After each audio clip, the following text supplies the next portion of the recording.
প্রকৃতির সাথে নদীও আছে, মিশে গেছে, সবুজের সমারোহ।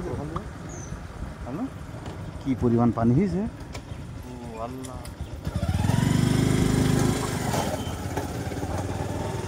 নাভারণের ঐতিহ্য, নাভারণের সৌন্দর্য, বেতলা বলে যেটা,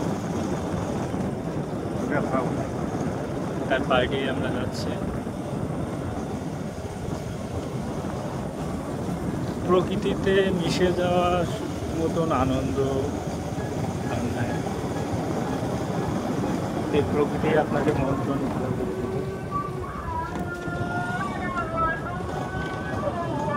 প্রকৃতির মধ্যে সুন্দর একটা মসজিদ, খুবই সুন্দর।